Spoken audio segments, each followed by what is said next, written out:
ensemble aujourd'hui. C'est un très grand jour. 87 ans après, nous sommes réunis. Vous savez, à cette époque-là, j'étais destinée à périr, à mourir. Et je suis là, 87 ans après, c'est quelque chose d'exceptionnel. Vous savez, à l'époque... Merci.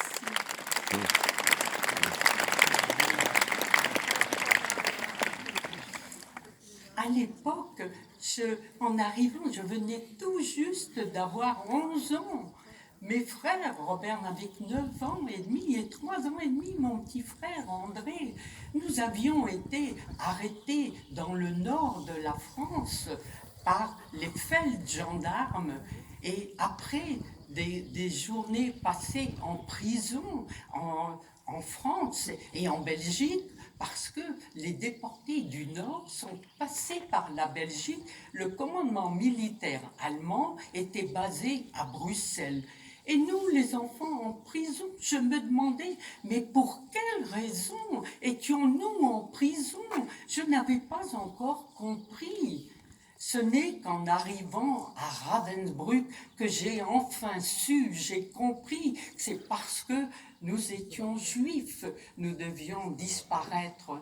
Et donc, dans ce camp où je suis restée plus de 14 mois, souffrant comme tous les déportés, affreusement de la faim, nous crevions de faim, de froid, bien entendu, et aussi, nous, les enfants, de peur constante.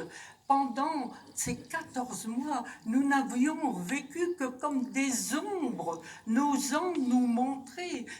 Nous craignions tant ces nazis, ces SS effroyables, et leurs chiens terrifiants. Vous savez, de nos jours, j'ai encore toujours peur des chiens. J'ai réellement été traumatisée. Et donc, dans ce camp, nous, les enfants, menions la vie des autres déportés. Nous nous levions pendant la nuit aux aurores à 3h30, comme tous les autres déportés, devions courir au vacherom et pour faire un brin de toilette que maman exigeait. C'était une question de dignité pour elle. Et cette leçon de dignité, toute ma vie, ça m'a servi, ainsi qu'à mes frères. Parce que dans ce camp-ci, il n'y avait plus d'humanité, il n'y avait plus rien. Nous n'avions plus de nom, plus d'état civil. Je n'étais plus qu'un matricule. Je n'étais plus que le 25.612. C'était dur à porter. Et après ces 14 mois de souffrance, ce n'était pas terminé. L'on nous a conduit, maman, les 3 enfants, dans un autre camp, peut-être encore plus terrible. C'était Bergen-Belsen, où il y avait une épidémie de typhus que très vite maman a contracté. Et nous étions seuls sans elle. C'était une vie épouvantable. À la libération, nous étions perdus, nous ne savions où aller, puisque maman était restée au Révire, et nous sommes rentrés, les 3 enfants, seuls en France, ne sachant où aller. Nous avons atterri, comme la plupart des déportés, à l'hôtel Lutetia, à Paris, où nous étions entourés, mais nous sentant bien seuls. Et c'est la Croix-Rouge française qui nous a placés dans un préventorium à Hendaye, en France.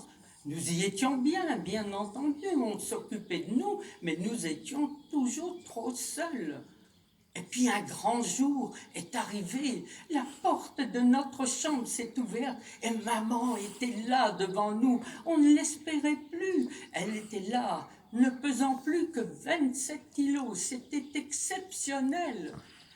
Nous sommes rentrés après bien des soins à la maison et attendions avec impatience l'arrivée de papa.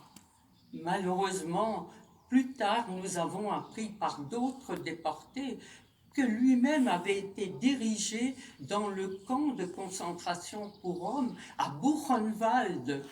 Et il avait tenu le coup jusqu'au bout. Et ce n'est que 2-3 jours avant la libération par les Américains que les nazis rassemblèrent un groupe de juifs qu'ils emmenèrent hors du camp. Et là, tout le groupe a été mitraillé. C'est là que nous nous sommes rendus compte, nous les enfants, nous devenions orphelins. C'était très dur pendant de nombreuses années. C'était dur également, maman, qui se retrouvait veuve avec 3 petits-enfants à élever. Vous savez, nous n'avons pas pu en parler tout de suite. C'était trop lourd à porter.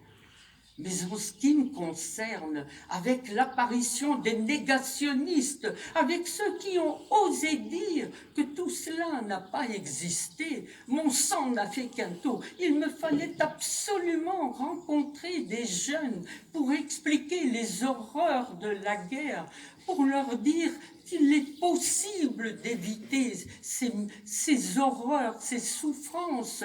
Et ces jeunes, j'en rencontre des milliers chaque année, au moins 25 000 jeunes chaque année, tant il est important de leur expliquer, de leur demander d'être vigilants, d'être courageux, de ne pas laisser dire n'importe quoi. Ils savent où est la vérité et ils doivent la répandre.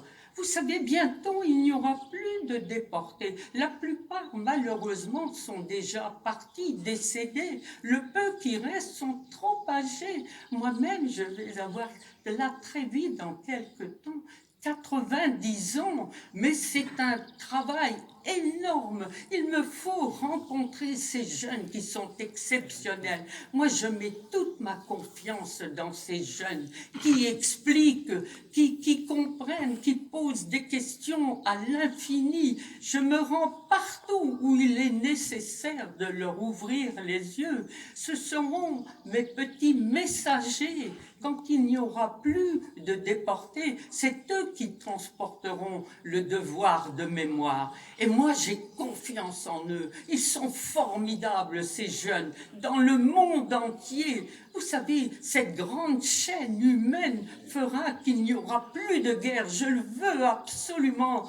Je veux la paix, la fraternité dans le monde. Moi, je ne le connaîtrai plus à mon âge, mais je suis persuadé que eux l'obtiendront.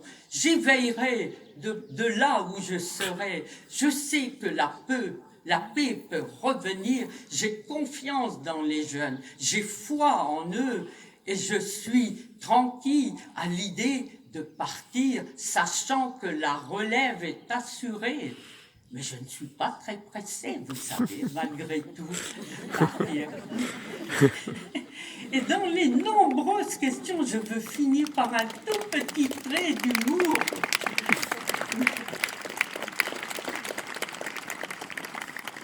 Je termine, je ne veux pas être trop longue, par un tout petit trait d'humour. Un jeune collégien, dans les questions, un jour m'a dit « Mais Madame Lignel, jusqu'à quel âge vous avez l'intention de témoigner de la sorte ?» Et je lui ai répondu « Au moins jusque 100 ans, après on verra. » Donc vous voyez, ma mission n'est pas achevée, mais ces jeunes feront cette mission et prendront la relève. Je suis très heureuse de savoir que cette grande ronde humaine sera rétablie. Merci, merci à vous.